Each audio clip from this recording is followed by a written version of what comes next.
हाम्रो हातका 5 औँला एउटै हातमा भए तापनि कुनै लामा अनि कुनै छोटा छन्, होइन त? त्यसरी नै घरमा पनि सबै मान्छे एउटै हुँदैनन्। फरक विचारधारा र स्वभावका मानिसहरू हुने हुनाले घरमा कहिलेकाहीँ पारिवारिक राजनीति हुन्छ। घरेलु राजनीति त्यति बेला सुरु हुन्छ जब एउटै परिवारभित्र पक्षपात, तुलना र विभाजन पैदा गरिन्छ। यो राजनीति आफ्नै छतमुनि चल्छ, तर मनलाई देश हल्लाए झै हल्लाउँछ। कसैलाई काखा, कसैलाई पाखा भन्ने उखान तपाईहरूले सुन्नुभएकै होला, होइन त? हो, पारिवारिक राजनीति पनि त्यही हो। परिवारको कुनै एउटा सदस्यको दोषलाई पनि सच्याएर राम्रो बनाउन खोज्नु र अर्को पक्षको गुणलाई पनि दोष बनाएर असमान व्यवहार गर्दा पारिवारिक कलह हुन्छ र एक अर्काप्रतिको माया वा सम्मानमा कमी आउँछ। अन्ततः परिवारको कमजोर सदस्यलाई सबै मिलेर हौसला दिउँ, पारिवारिक र बच्चाहरूलाई विभेद नगरौँ, एउटालाई भगवान बनाएर अर्कोलाई राक्षस देख्ने प्रविधि त्यागौँ। नमस्कार, म निशा ओली। घर जुन ठाउँमा माया र सुरक्षा हुन्छ, कहिलेकाहीँ त्यही ठाउँले मनमा अथाह पीडा दिएको हुन्छ, जुन कुरा न त हामी कसैलाई सुनाउन सक्छौँ न त बिर्सन नै सक्छौँ। पारिवारिक कलह तब सुरु हुन्छ जब घरमा कुनै एक व्यक्तिले आफूले कमजोर भएको महसुस गर्छ र त्यही व्यक्तिले आफूलाई परिवारले बेवास्ता गरेको महसुस गर्छ।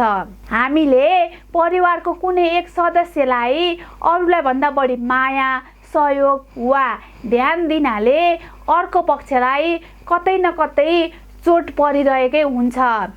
कहिलेकाहीँ आफूलाई मनपर्ने सदस्यलाई बढी ध्यान दिँदै गर्दा अन्य सदस्यले असुरक्षित, अपहेलित वा दुखित महसुस गर्छन्। घरमा माया कम पाउने भन्ने भावना फैलन्छ र मनको पीडा पोखिएर घरमा झगडा र टकराव सुरु हुन्छ।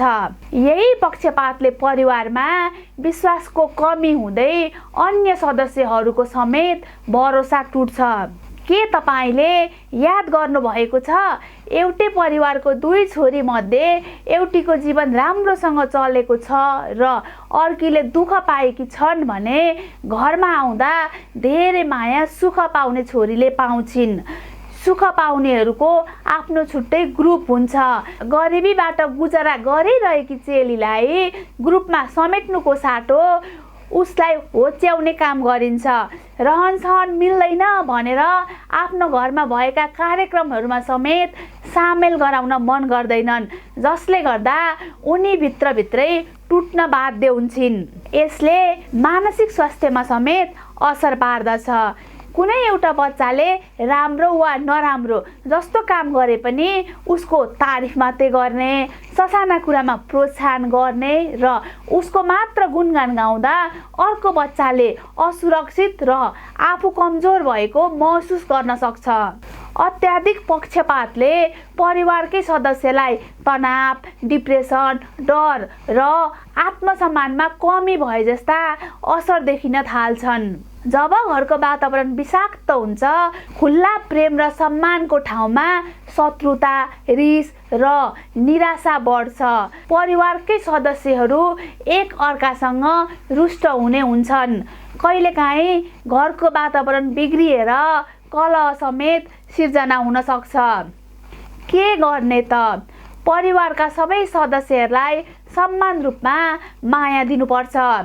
परिवारका सबै सदस्यहरूसँग भावना र समस्या सेयर गर्नुपर्छ। आफ्नो मनपर्ने वा असहमति हुने व्यवहारलाई सच्याउन सिक्नुपर्छ। परिवारमा कहिलेकाहीँ असमझदारीहरू आउन सक्छन् र गल्तीहरू पनि हुन सक्छन्, जुन कुरा स्वाभाविक हो, तर त्यस्ता कुराहरूलाई बेलैमा सुल्झाइहाल्नुपर्छ। गल्ती भएको भए सच्याउनु पर्छ र मिसअन्डरस्ट्यान्डिङ भए प्रष्ट हुनु पर्दछ र अन्त्यमा परिवारभित्र जतिसुकै घम्साघम्सी वाद विवाद हानाहान्ने भए पनि परिवार भनेको परिवार हो। परिवारभन्दा नजिक पराई हुनै सक्दैन। त्यसैले घरभित्रको कुरा घरमै मिलाउनु राम्रो हुन्छ। बाहिरी मान्छेलाई कुरा सुनाउँदा झन् मिसअन्डरस्ट्यान्डिङ क्रिएट हुन्छ। त्यसैले घरमा भएको समस्यालाई घरभित्रै मिलाउने प्रयास गरौँ। हस् त, धन्यवाद।